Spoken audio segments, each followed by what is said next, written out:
बनाना, समय पर आराम करवाना, वो हर जिम्मेदारी पूरी ईमानदारी से निभा रही थी। महेश जी, सच कहूँ तो मुझे बहू नहीं बेटी मिली है। मैं तो पहले दिन से यही कहता था। ये सब सुनकर रिया का गुस्सा और बढ़ गया। एक शाम रिया अपने कमरे में बैठी सोच रही थी। तभी उसकी नजर अपने महंगे हीरे के हार पर पड़ी। अचानक उसके चेहरे पर एक शैतानी मुस्कान आ गई। अगर सीमा को चोर साबित कर दूं तो सबकी नजरों से गिर जाएगी। रिया ने हार उठाया और अलमारी में छिपा दिया। अगली सुबह पूरे घर में हंगामा मच गया।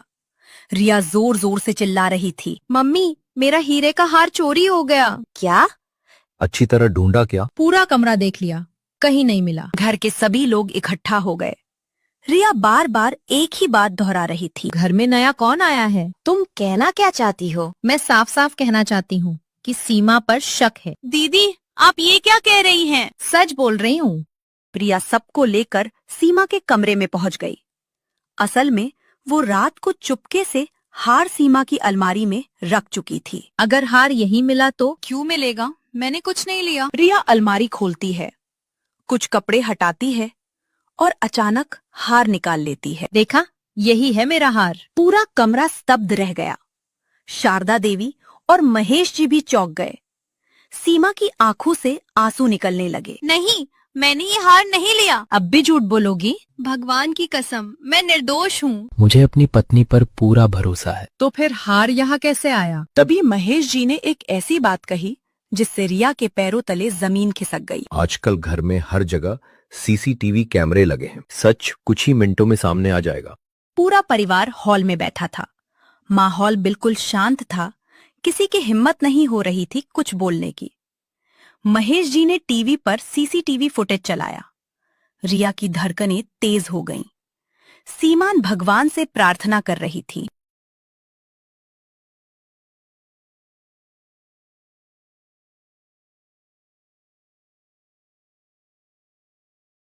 रिया, मुझे यकीन नहीं हो रहा। अब बोलो, असली चोर कौन है? पूरा सच सामने आ चुका था। मैंने कहा था ना कि मैं निर्दोष हूँ।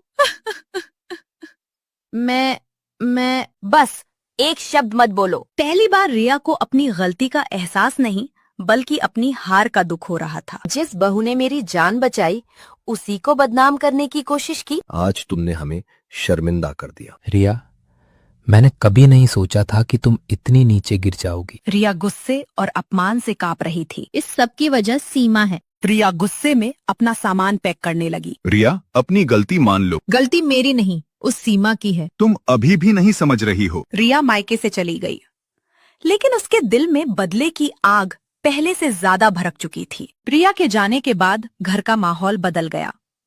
सीमा पूरे घर को प्यार से संभाल रही थी। बेटी, आज तुम्हारे हाथ की खीर खाने का मन है? अभी बनाती हूँ माँ जी। धीरे धीरे सीमा घर की जान बन गई। उधर रिया अपने ससुराल में बैठी सीमा से बदला लेने की योजना बना रही थी। तभी उसे एक पुरानी दोस्त नेहा याद आई। अगर सीमा की इज्जत खराब हो जाए तो? फिर तो पूरा परिवार उससे नफरत करेगा। बस यही होगा। रिया ने एक फोटोग्राफर की मदद से नकली तस्वीरें बनवाई। तस्वीरों में ऐसा दिखाया गया जैसे सीमा किसी दूसरे आदमी के साथ घूम रही हो। अब देखती हूँ सीमा कैसे बचती है। 2 दिन बाद रिया अचानक घर पहुंची। मम्मी, मुझे एक बहुत जरूरी बात बतानी है। अब क्या हुआ? ये क्या है? सीमा, ये झूठ है। सीमा, सच बताओ। मैंने कुछ गलत नहीं किया। फिर ये तस्वीरें? मुझे नहीं पता। सीमा की आंखों से आंसू बहने लगे। महेश जी तस्वीरों को ध्यान से देखने लगे। उन्हें कुछ अजीब लगा। ये तस्वीरें असली नहीं लग